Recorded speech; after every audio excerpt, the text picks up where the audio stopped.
Bonjour. My name is Joel. Welcome to Middle of the Res Road. I like how you do that intro. Bonjour. Yeah, that's Time you answer the phone too. Yeah, that's like It's the energy. It's a lot of energy, and I guess it's more motivating for people and more open, just to greet, in a positive manner, and it helps people to relax and be themselves, and even like our listeners and stuff, it makes it more inviting. True. A little more resi, I guess, and that's that's how I live my life. So Just a little resi every just day. a little, yeah. Got to throw a little dash of res in there, like Nana Gijig over here. He has that ability, to get resi when he wants to, but I don't think he knows that. No comment. So you guys just came back from Tulsa for your audition. How did that go? Yeah, it wasn't an audition. It was more of a Open call. Yep, open call where we just went in and filled out some paperwork online, and we took pictures. And I was trying to make it a point to pose for my picture, but they just wanted me to stand there. So I like to be different. I like to pose? Be creative. I was gonna crawl on the stairs. He tried, yeah. He said, "Can I crawl on the stairs?" And she's like, "No." No. Just serious. She was really serious. I'll just crawl up, look back, give him the look back, and give him a couple of lilies or something. So you guys didn't read any lines or anything? No, so the virtual on call was a little different. It was really vague, just your name, headshot, and email address. But when we got down there, it was it was name, where you're from, how many languages you speak, what are you good at, what do you do, have you had acting experience, do you want a speaking role or non-speaking roles. You can check both if you want, and then if you wanted to be an extra, you filled out another application and submitted headshots. And then we went through there was 5,000 people down there. So they took forever for them to get through, and we got there early. I was 222, you were 220? No, you were 221, I was 222. So even at 10 o'clock we were 200, and then that line started going all the way around the school down there. I seen pictures. It's crazy. Yeah, Charlie got a video that he never uploaded because some crazy stuff happened, when we were at the end, there was these couple native ladies, and they're standing there, and there was a dog across the street, really pretty dog, and that lady starts saying, "Hey, big boy." And I could swear she was talking to Charlie. On the video, it looks like that. We were just walking, and he throws me under the bus right away and says, "She's talking to you, bro." And I was like, no. And then I'm like, it's in the video. I have to upload this thing eventually. And I'm like, there's no way around it. And if somebody watches the entire video, they're going to be just laughing the entire time. And then we came back out, and the same girls, "Look at big boys coming back to talk to you." It was great. It was awesome, because the laughter and the humor, and it was a very, very great place to be, and it was it was a learning experience too. So if anybody's ever going to do that, and I know if I do it again, if I do any other open calls, because what kind of got me wanting to do that is a local member is in Yellowstone, if you guys didn't know that. I seen that, yeah. Mm-hmm. So he just showed up to open call, did the audition, or filled out his stuff for the non-speaking role for the extras, and he's on there. So, but what I learned is I took 2 shirts that morning, because I was like, man, I bet you all these natives are going to show up black and red, because I had a black, red, and gray button-up shirt, and I was wearing it. And I started looking at the line, and the whole line was nothing but black and red shirts. And I'm like, yeah, men and women. I'm like, I'm never gonna stand out if I wear this shirt.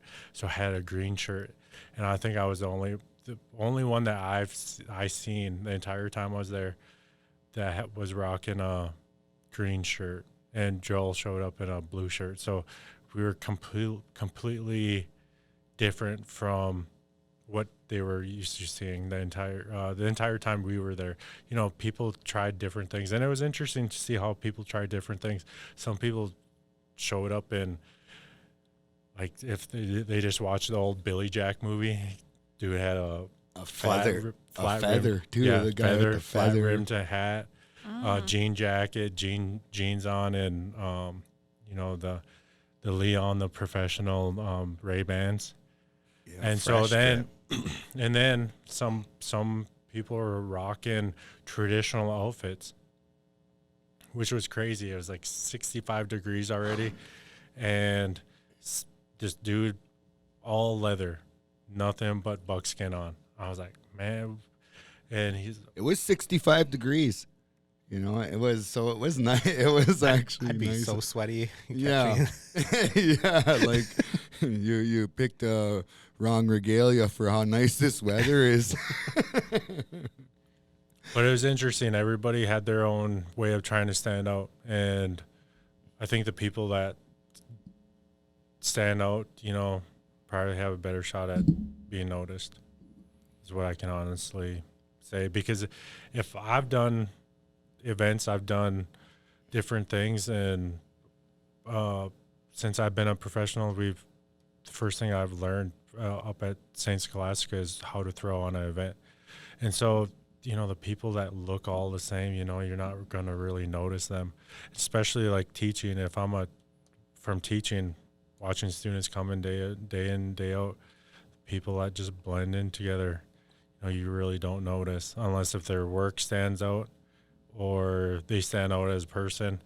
But, you know, you're just taking a picture and you're putting down your filling out your application or whatever. And if you're going to look like 4,000 people, like, what's the chances of standing True. out?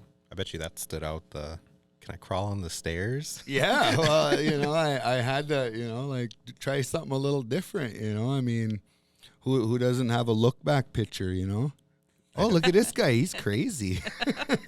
Like, so, but Tell them about what that woman had said about middle of the res road. oh yeah, like there was this lady that was kind of directing and guiding people in, and you know, like we were standing there and she's just standing there, so I started a conversation with her, and I can't directly remember her name, but I asked her if she wanted to do an interview with us, and she was like, let me think about it. And it looked like she was very busy, and I was like, well, we do a podcast for Middle of the Res Road.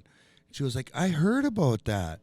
And she works with the directors of Reservation Dogs, you know, like, so that was kind of cool. She said her sister listens to Middle of the Res Road all the time. So I was like, wow, that's kind of cool, you know, like, That's awesome. yeah, just to be able to acknowledge, you know, like the podcast, like that was amazing, you know, like how far that we're reaching out to, you know, like Indian country, you know. I mean, the name does speak for itself, you know, like I think that name resonates with people. Yeah. You know, because there's a lot of people from the reservation, and that name's very catchy. It's like when I first saw the name, I was like, yeah, that's a good name. I like it, you know, and a lot of people relate with that.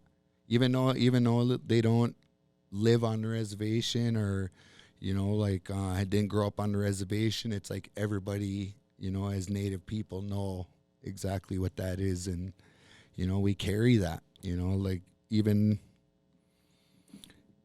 though I'm a city Indian now, it's like I still carry, you know, like the res with me all the time, and a lot of people do. Well, and that's the thing too, is like, no matter where you go, like you always feel connection, even if it's to the like a reservation. Like I always feel connected to Mille Lacs every time I go back, and even though I don't live there and I haven't lived there since I was 16, you know, it's still It's part home. of my home. Yeah.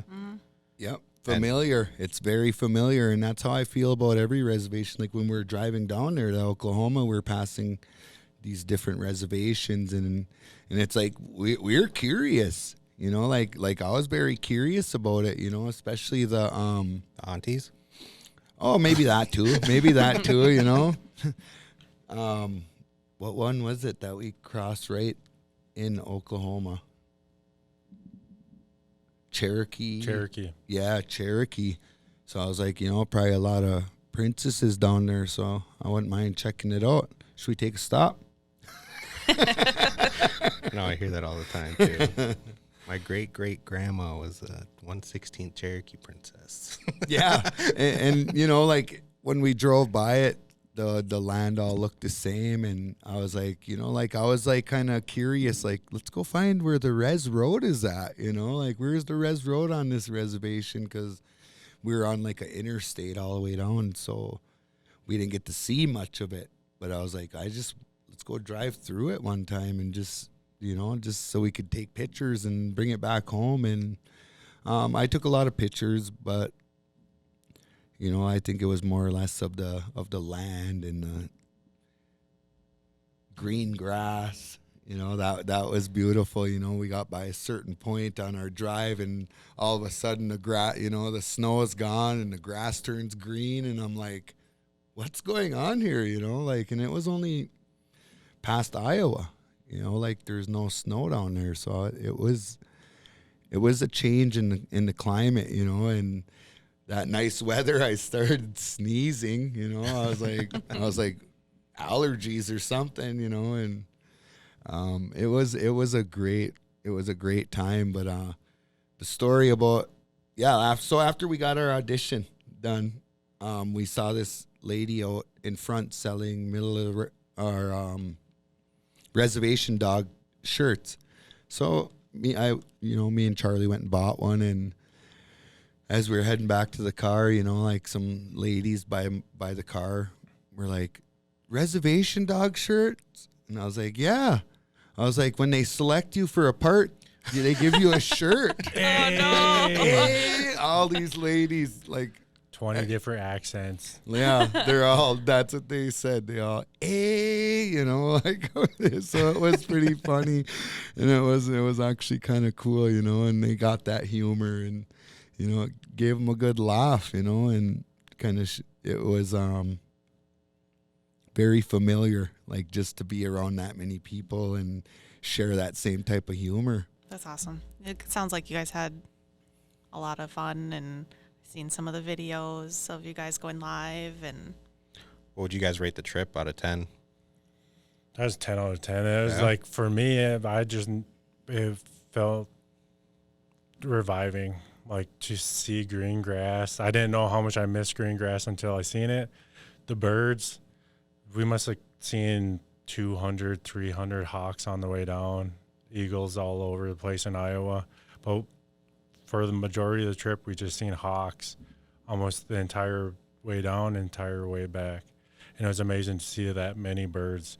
And then I guess a couple of weeks before that, my cousin was down in Oklahoma, and he said, you know what, the one thing I noticed that when I was down in Oklahoma is that there are birds. And up here in Minnesota, when it's wintertime, there's no birds out. You don't hear birds chirping. You don't hear any of that. It's just dead silent. And it kind of hit me. I started thinking about it, and then I didn't know what he was really talking about until we got in Oklahoma. And then you could hear the birds out. You might not have seen them, but you could hear them out in the trees and out in the woods. So, you know, that was, you know, seeing life again and seeing people out and about doing things, not being stuck going into gymnasiums, going into buildings, being out and about. That was completely different and needed and rejuvenating for me. So we end up hitting some meetings, and right across the first night, right across the parking lot, you know, you need a medical card to get into it. But right across from the meeting down there was this pot shop named Dank. Yeah. the big weed sign on there, right? And then right next door, AA meetings going on. So I'm like, man, must be a challenge to if somebody's struggling or somebody's, or it must just be reaffirming like, I'm good. I don't need that. So I could see how it works both ways. But it was interesting. That was everywhere down there. Everybody seemed to be okay with it. And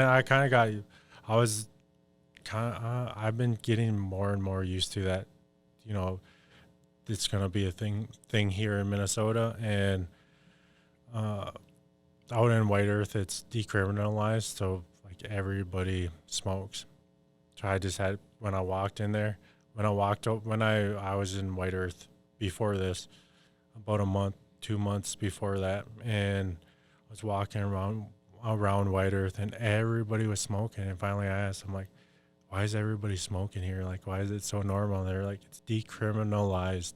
So, it just, I'm just getting kind of used to it. That's just where we're at in the United States and Minnesota. Yeah, and we actually did talk to someone down there, like that worked in one of those shops, and they said it's very simple to get a card to just be able to go. I know, like in Michigan, it's recreational. I know there's a lot of states where it's recreational, and I know people here that have it, and they can just go right to the pharmacy and get it now. Like get weed and stuff, like in vapes and stuff like that. And it don't bother me either, but I know some people look at it as a gateway, but I don't know. I guess it's where you're at in your mindset and how you think about it. Like I know I can't do it, it'll really, it won't be enough for me. Like that's just how I got to look at it, and like it was never enough for me. It's like I, quit doing that at 25. So, it's been almost 20 years since I was doing that, but if it helps people and it helps mentally and it keeps them off other things, it's like, yeah, like that's good that works for some people, but for me personally, it's like, it won't work for me. Right. I'm just steadily getting right with my own self, like rather than have to take or smoke or do something. It's like, I'm trying to quit smoking, I'm trying to quit smoking cigarettes, and that's a challenge in itself. So it's like, when I, can understand that, the world's just going to work the way it does, and the people in the world are going to work the way they do, and everybody's going to do their own thing. When I think of it like that, it's a lot easier to understand how the world works. I don't got to understand why. And I understand why. One of my elders said I'll get lost if I start understanding why, people are the way they are, and I just don't. Like mind my own self, mind my own bobber, and watch what I'm doing and how I'm responding, because that's a beautiful thing. Yeah. I mean, I've smoked a couple times before, but every single time I got paranoid. My thing is time just moves too slow. Like I'll be sitting there on my phone or whatever, and I'm like, God, it's been like 3 hours, and I look and it's 5 minutes, and I'm like, this isn't fun. I don't like this. Well, and if you guys didn't know, we talked with Sadie. She is the director of agriculture and cultivation Okay. at Missouri Made Marijuana. And she runs the facility there, and she does all the sciences and all of that. So that's a couple episodes back if you guys haven't listened, or if anybody else hasn't listened to it. It's very informational, and it's really cool to learn like the science behind it. Yep, and I do agree with that. Like they put a lot of education behind it now. Like, I know when my grandma was still alive, she used to say it helped with their arthritis, or Or it like helps people sleep. Yeah, exactly. So I mean, there's good sides and bad sides. I've saw some people on the gummies that I was like, that's shouldn't be doing that to you, you know, like it shouldn't be laying you down, you know, in the middle of the day, you know. I mean, that's overusing. And so it's I got to look at it for myself. Like it's Everything in not- moderation. yep, not going to be anything for me in that. Yep. You know, like I know that I can't work. I can't do, you know, the things that I do physically if, you know, I was controlled by that, you know, or even was on that, you know. It's like, because the work that I do, you know, with the union, it's like, you got to be totally sober, you know, you got to be, Yeah. you know, you got to be to pass the UA at any given day. Right. You know, I mean, you go to work really tired one day and they think, you know, you're, you know, altered some way, somehow they can take a UA, and it's like, I want to be ready 24/7. You know, 365 days a year, I want to be ready to submit anytime, you know, and that's just how I got to live my life. You gotta, I always heard that old saying, like one is too many and two is never enough. one is too many, 1,000's never enough. Well, you know, I got 16 years under my belt now. So I've seen, you know, in 16 years of recovery, I've seen medical marijuana come in, and I've heard stories about people who are sober and living their recovery lives. And then I know that, you know, people have diabetes. I know people have cancer. And I'm taking better care of myself today than I have ever been, you know, maybe since I was in a high school. So, and I'm trying to do that because I want to live a healthier life. I want to be able to run around with my grandkids one day. I want to be able to play with them. I don't want to have a whole bunch of health problems. So I'm trying to take care of myself, trying to prepare myself for the future. But at the same time, I do have, you know, I'm at 16 years, and I do know that for pain management, that's an option. And for, you know, because I don't know what life is going to throw at me. And some days, you know, I take a look at some elders that are struggling with diabetes and neuropathy in their feet and can't sleep at night, can't sleep for days. And I'm, you know, people that turn to trying different things to fall asleep instead of narcotics. Like, I can't say that's a bad thing. I can't say that, you know, if an elder gets to finally sleep for 8 to 10 hours, I'm like, I can't say that's a bad thing. And that's something that all of us should have. All of us, any one of us, even in those in recovery, like someday, you know, you might need it. It's not going to be abuse at that point. It's not going to be something that you're doing to run away from your problems. It's going to be something that's going to increase your quality of life. So I'm just to the point where I'm thinking that, you know, because they've done so much research, they've done so much science behind it, like you're saying, that, you know, has to be an option for people to say yes or no to. But y'all missed out in Oklahoma. Y'all missed out on bologna sandwiches. Oh my God, that menu was like, They have the chips. I've never heard of somebody go so into depth about how to make a bologna sandwich, how many different ways to make a bologna sandwich, and how thorough they explained. It's like an art form. Yeah, that's what it was. And you know, like she went into depth, and I was, you know, we were like, wow, you know, served on a bun, and you know, like I was like, man, you know, like with all the extra toppings, I was like, and it was $12 bucks.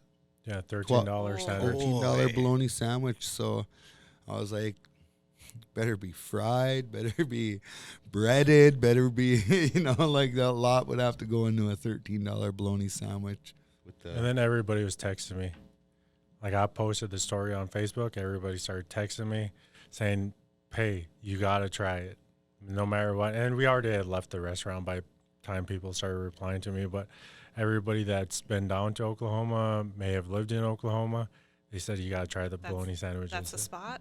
that's just something to eat because they smoke it. So is it a store or is it like a restaurant? No, Or like everybody sells bologna down there. Like it's smoked. So all Okay. the barbecue joints, they all have different things that they're good at, and I guess bologna is just something that they're good at in Oklahoma. Better have some good chips on that sandwich too. Yeah. 16-ounce slice of bologna. Like selling it, making it sound like steak. But then I had catfish down there, and then this guy comes up to Joel and he's like, "Yeah, this catfish is probably the best in Tulsa, but it doesn't beat anything that we do at home because they noodle catfish down there, so they go down there and catch it with their hands and stuff, or I gotta. fish Yeah. it. Yeah, Like that thing. they go find rocks in the river, stick their hands in the cracks, and then just let the catfish bite them, pull them out, or they go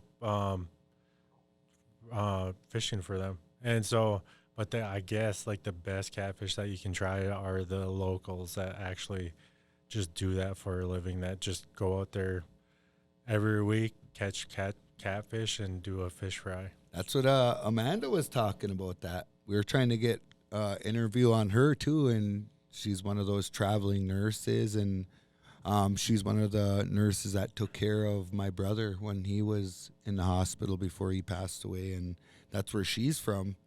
And she was talking to us about noodling, and she was like, "Well, I have to throw you guys in that hole and make you go catch some fish." I was like, "No, man, there's poisonous snakes and all kinds of crap." I was like, "No, I'm not alligators." I was like, "No, I think I'm good You with gotta try it that. at least once. Give me a fishing rod. I'll catch it." Gotta have that try anything once mentality. Would you jump right in there? Yeah, probably. I mean, obviously, I'd be like scared about it, but I think those Rick- 80-pound catfishes. Yeah, Yeah. I think Catfish. Ricky would be more scared for you. I think I could do it. I want to try it. I think I could do it. And then my brother, he's from Oklahoma, my adopted brother, Choctaw Indian from Oklahoma. And he's convinced that he's going to teach me how to catch rattlesnakes. And I can't stand snakes. I don't like snakes. I think I respect them, and they're something else. I just don't like snakes. I have a fear of them. But, to try it and see if I can do it, see if I can overcome my fear and catch them, I might try to let him teach me how to catch a rattlesnake, because I've been thinking about it, because he keeps on talking to me. He's like, "We're going to Oklahoma someday. We're going to catch rattlesnakes. We're going to go pick some flint in the river. And then you're going to learn how to do it." So, and I don't know, I'm to the point where he's convinced me that I think I might try to catch a rattlesnake just to get over that fear of snakes, get over the fear that this thing can kill me. But if I hold it right and I grab it and I pick them up right, I'm good. Because it's interesting listening to how they grew up on the res down there. His dad and his uncles go out, would catch all these rattlesnakes, throw them in a box, and put them in the box, show the kids the entire time, "This is how we do it." And then when they got enough snakes in there, when they got like 20, 30, 40 rattlesnakes in that box, they kick that box over.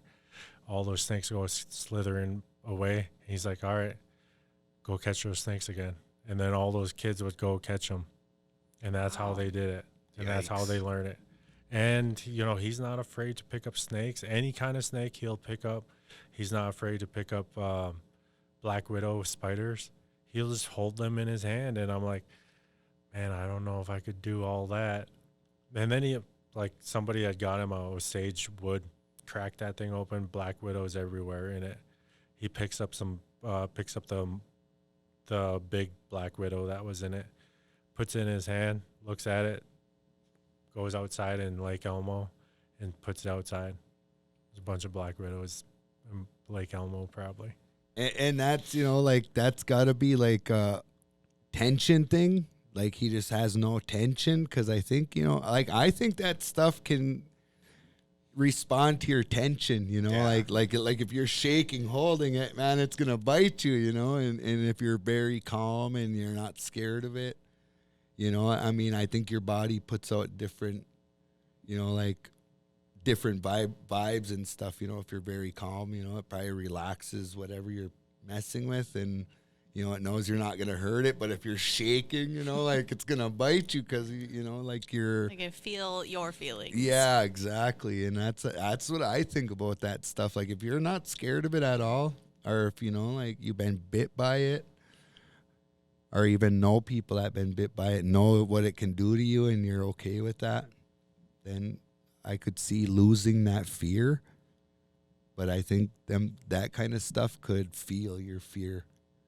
You know, like if you fear it, it's like, don't play with it.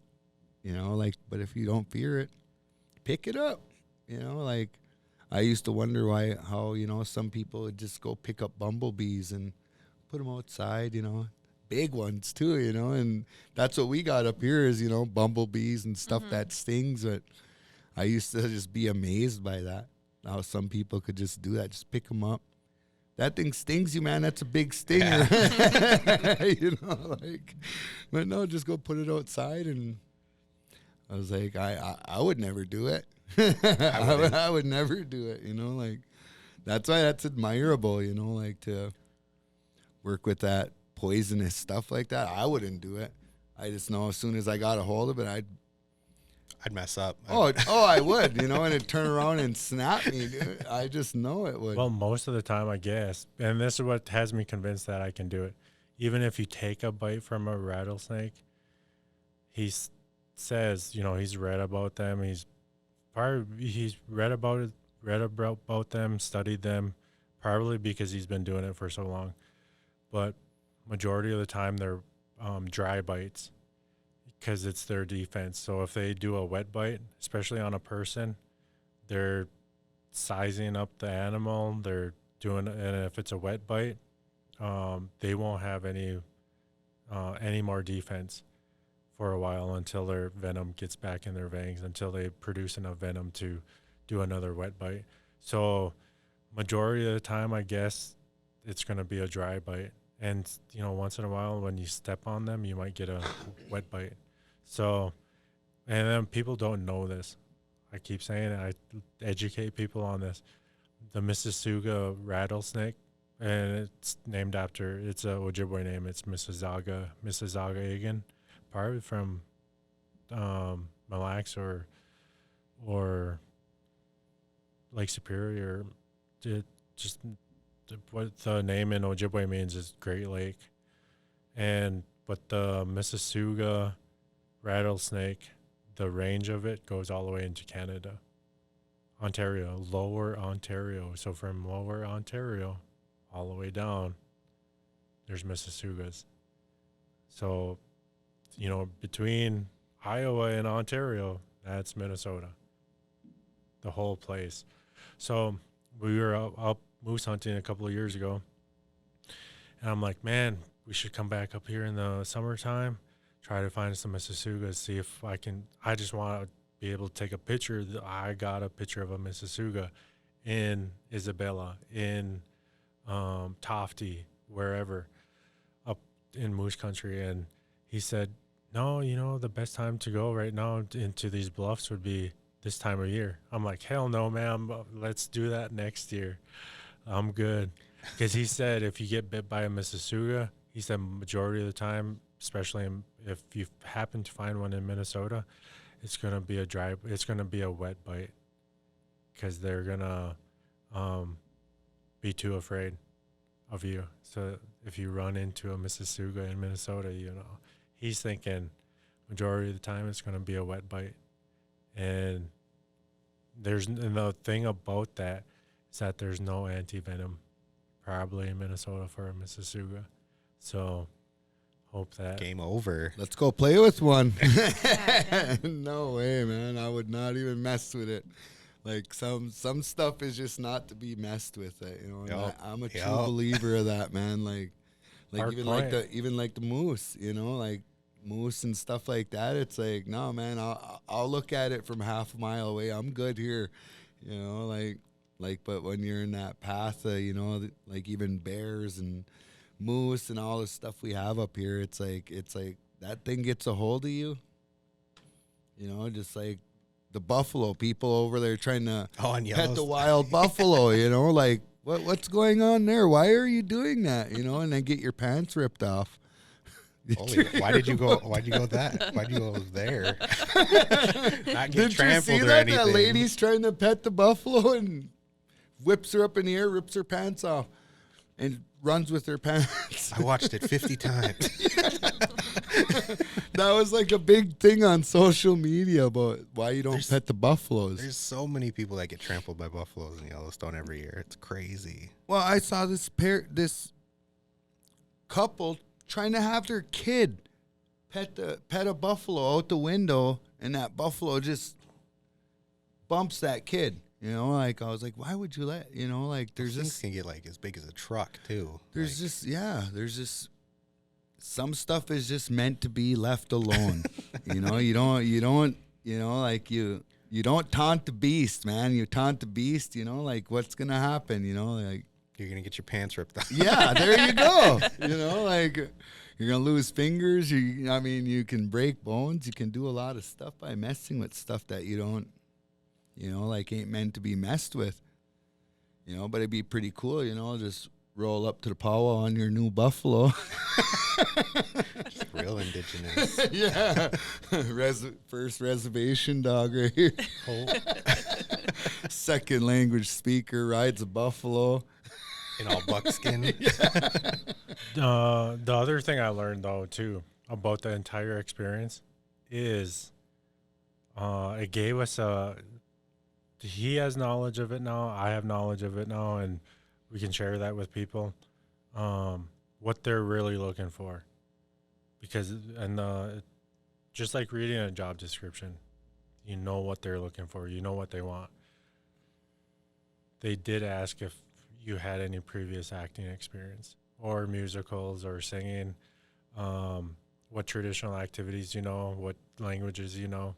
So all those things, like if you have things going on in your life, or if you want to try those things, if you want to try out for different roles, like auditions, you have to put yourself out there. You have to try a musical. You have to try it.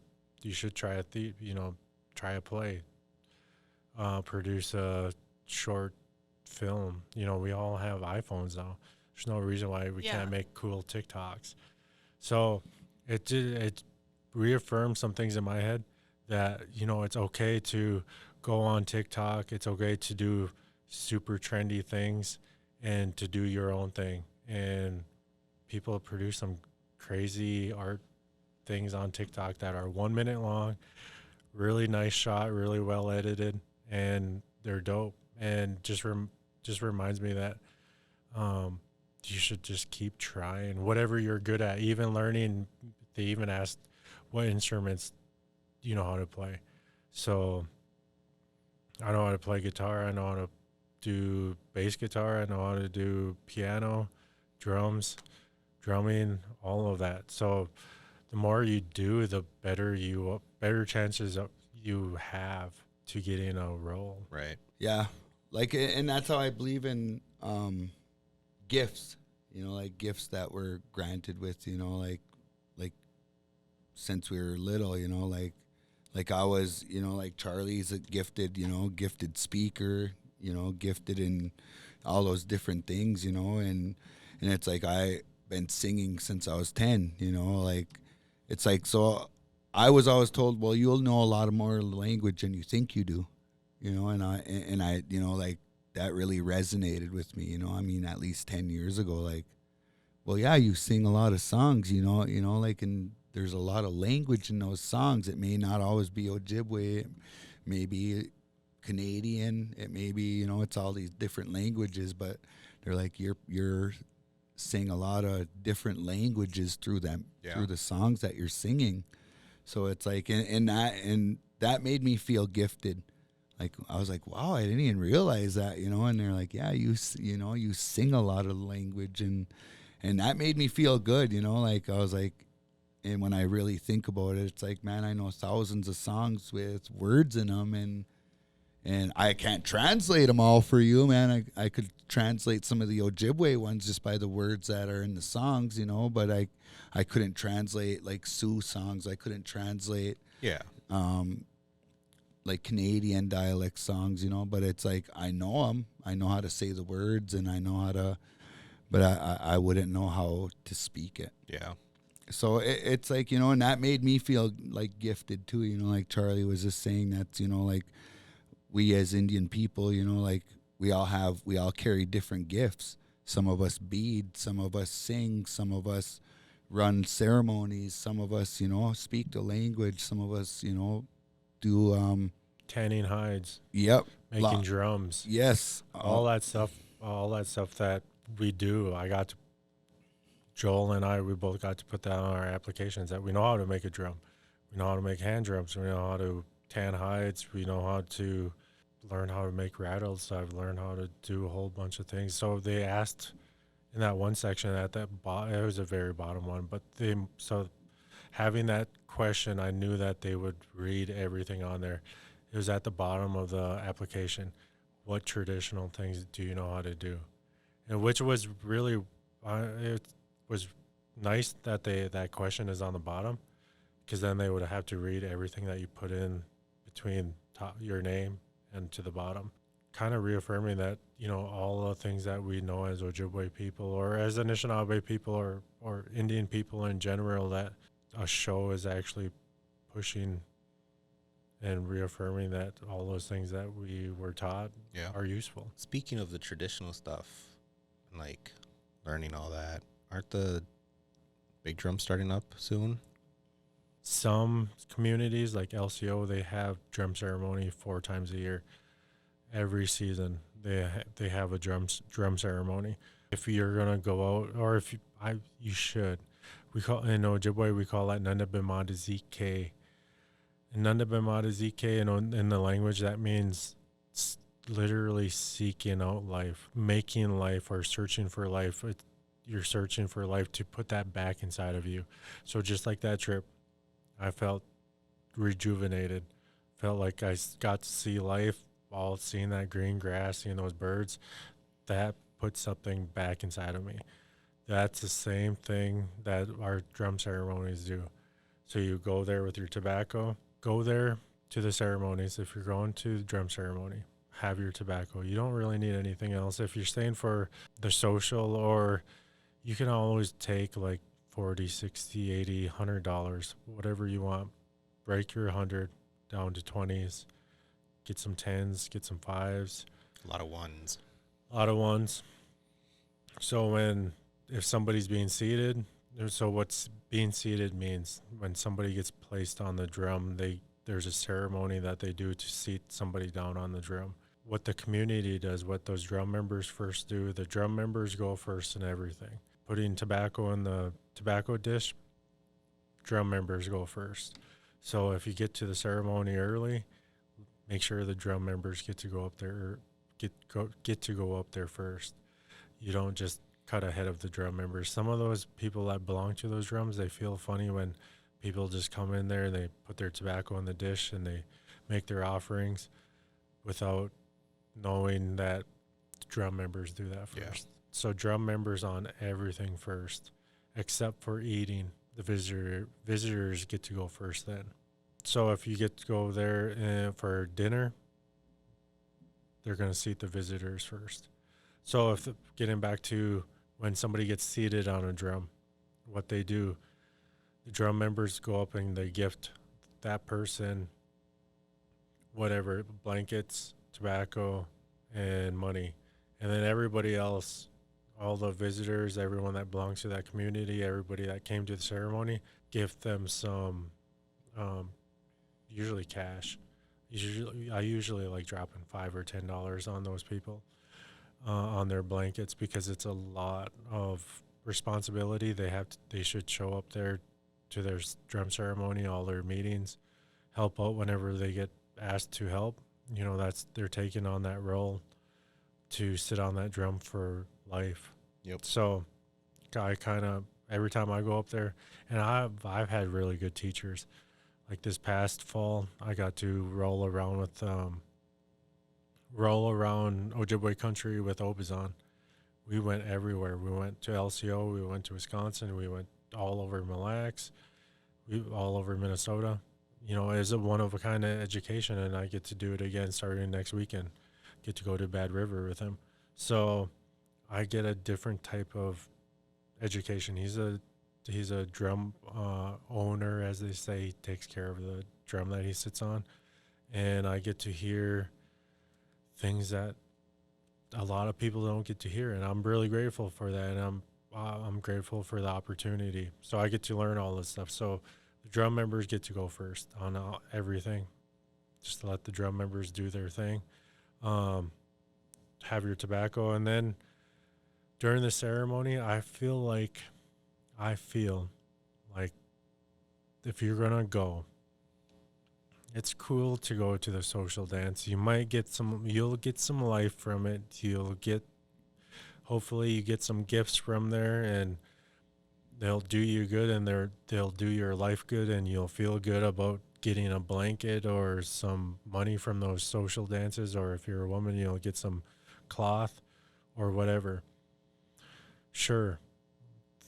The ceremony that, like Lee and I, we skipped. Lee is Obizon, if you guys don't know Lee Staples. He lives down south of us from St. Croix and Mille Lacs.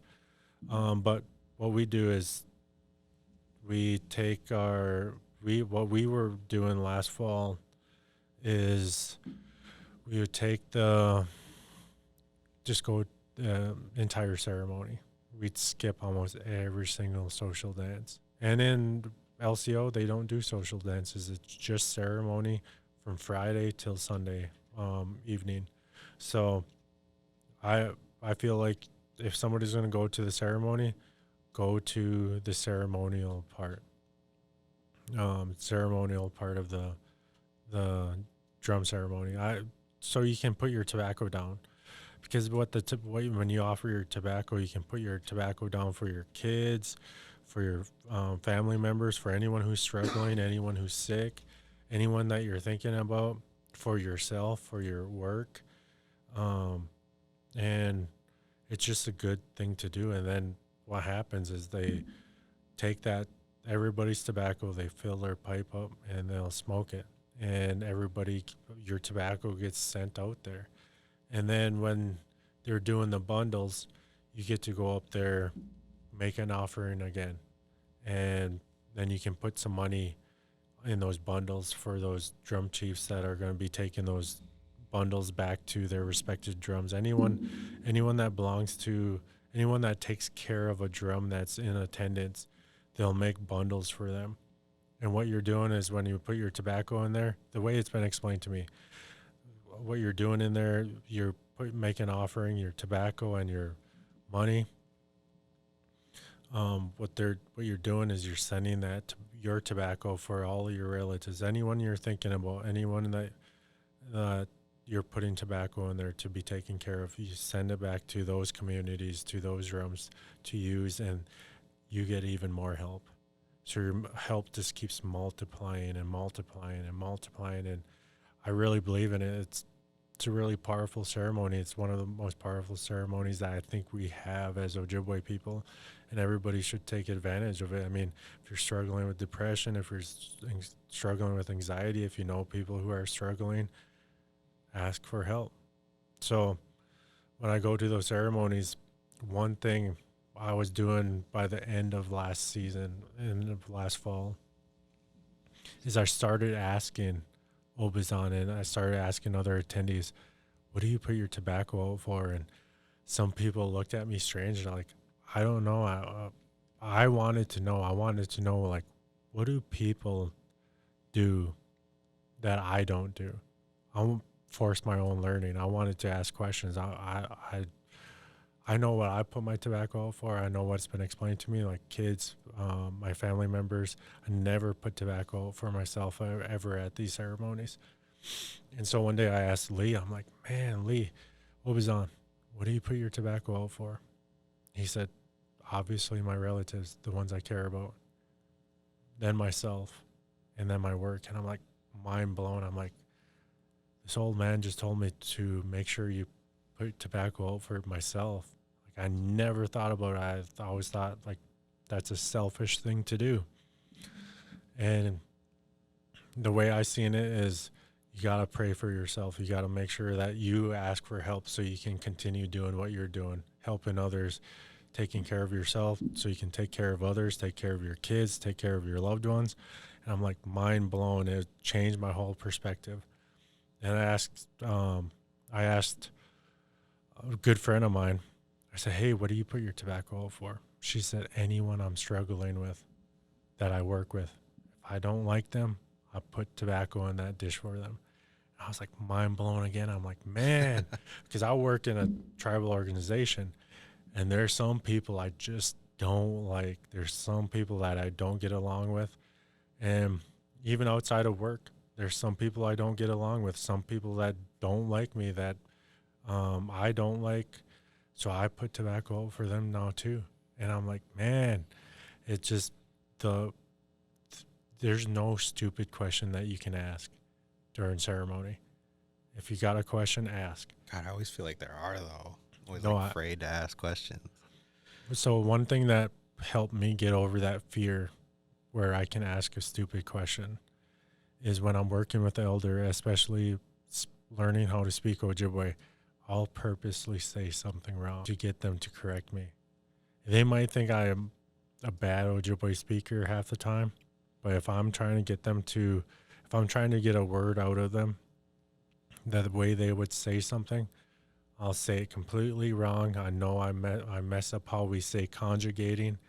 We conjugate words like if we're saying Bimo say she walks, and I'm trying to get them to say she walked to the store. I might say Nibimo se adawe wagamagong, or Nibimo se zagaganing. I walked to the lake, and they're like, man, that's not how you say it. Gibimo se adawe wagamagong, or adawe wagamagong gibimo se. You're walking to the store. So by saying something wrong, it makes them correct you. And I think that's the beautiful thing about learning language. And if you're a good language student, or if you're a good anything, don't be afraid of making a mistake, and then make mistakes on purpose so you can get the actual meaning behind something. I think it's one of the best ways to learn is making a mistake, or making a mistake on purpose to cause your own learning. So don't be afraid to ask questions at ceremonies. No, I'm never afraid to ask questions in ceremonies because I don't know. When I started learning ceremony, I didn't know anything. I didn't even feel Ojibwe when I started learning about ceremonies. I didn't understand them. I didn't know that there was, the ritual part of it is like is in there, but all the speeches, I didn't know that there's an order to them. And so once I learned that there's an order to them, they started making sense. And then you got the ritual part, and then you got like a closing part, how they end ceremonies. And it's kind of follows this entire agenda or schedule in a ceremony. And once I learned that, I just could see ceremony from all over the place. Like, man, this is ceremony. Even the way we do NA meetings, it could be like a ceremony. We have a format, we follow the format, and then we end it. And that's all ceremony. And that's how Ojibwe people roll. We follow a format in ceremony. It's not the exact same each time because everything's different. Mm-hmm. People say things differently. Nobody wants to say the same thing twice or 3 times, 4 times in a row. So you get to hear different ways to say something, or different ways to in those different sections of the ceremony where, man, listening to the speakers get bored and they start throwing out different things, or they start throwing out old things that they spontaneously remembered. this is what this old man used to say during this part. And then they'd explain it. And what's really cool about being a second language speaker and learning Ojibwe is you begin to understand that when they start translating, when they work on translating, when they let people know what's going on in the ceremony, it's only cliff notes. So it's better to know Ojibwe because then you're getting the full essence of the ceremony. You might not understand all of it, but you're definitely getting a bigger picture than the translation. So it's always good to, or, you roll with somebody that knows how to speak Ojibwe and they'll help you out. Ask questions. Tobacco questions. Yeah. So how do you separate that? True. I wanted to know that. I'll share what Jagawame Gukwebun shared with me. And Pete Gabo. Pete was a good friend of mine. The late Pete Gabo and his mother, Panji. I told Pete one time, I said, man, I got to go ask your mom a question. He said, make sure you bring tobacco. And I'm like, it's just about the powwow. He's like, yeah, whenever we do something in ceremony or culture related and you want to know it, you want to remember it, give them tobacco. Like, it's not going to cost you anything. All you're doing is you're giving tobacco. You want to remember this for the future. You want to remember it. Sometimes it might make sense to you later on. So you give them tobacco. And I still remember the one question, the first question I got to ask her. I asked her, why do we not use eagle whistles during the powwow? And she said it from her point of view, from Mille Lacs, Gawin Nino and Indigichige Seaman. We don't do it that way. And she said that me and you ate to go Buanag Ijichigewad. That's the Buan, the Dakota people's way of doing things. They use that eagle whistle. They blow that eagle whistle. And that's what I've heard from multiple people. I mean, Ojibwe people were good at adopting new things and adapting, and not saying we're stagnant people. We adapt. We take on new items. We learn from different tribes just like everybody else. People do use eagle whistles now, but historically, culturally, we did not have the eagle whistles. So she said we don't use them, especially during our powwows. And so I've always remembered that. I gave tobacco for that, and it's always stuck with me. I get to share that with people. And if you're not sure, you can ask somebody, hey, I just have a question. I want to give tobacco, and it's just a question about culture. Here's some tobacco. But if you have something that somebody wants to do, or that you want them to do for you, you should ask them, hey, will you consider doing this for me? Can you consider naming me? Can you consider naming my baby? Can you consider making this for me? Can you consider yada yada, whatever? If it's something that you need somebody to do for you, always ask. I try it. I'm not saying it's a thing. I like it, especially when somebody gives me tobacco. Hey, I have a question just about culture. Can you answer this for me? Sure. Then they give me tobacco and I'll consider their question. But if they need me to do something, like to do a funeral, ask to name somebody to help them out, or to make something, and they say, hey, can you consider doing this? Then they put their tobacco in my hand, and then I can consider. It leaves me a way to say no. If I can't say no, and somebody just puts tobacco in my hand, they just put tobacco in my hand, and I'm like obligated to do it at that point. It's hard to say no at that point. So I try to always give it out. And I think that's the best thing that we can do as Ojibwe people is respect that elders are busy, people are busy, and they might not have time to do something. So if they say no, you can ask somebody else. Thanks for that insight. I didn't know that, to be honest. But I think that's about all we have time for today. Oh, always just an honor to be here with you guys and be on the podcast. And you know, like we always seem to be doing the right thing while we're doing this. You know, like in whether it's helping people or educating or whatever we're doing, it's a positive thing and it feels good. And to be able to come here and smile with you guys is amazing. Miigwech, Kinawea, Bizendawayeg, thank you all for listening. And I'll leave you guys with some Ojibwe. Weweni sana minobimadzig. And we say that like every time we leave work. It's one of the things that we do choose to say, or we cut it short. Weweni sana. Weweni sana literally means like good, but it's a short for Weweni sana minobimadzig. Take care, live a good life. So if you guys don't know what, you don't have to always say Gikawabamin or Bama P. There's different salutations to say, like Angwamazig. Another one that we say all the time when we leave work, Angwamazig, Angwamazin. Angwamazin if it's one person, Angwamazig if it's multiple people.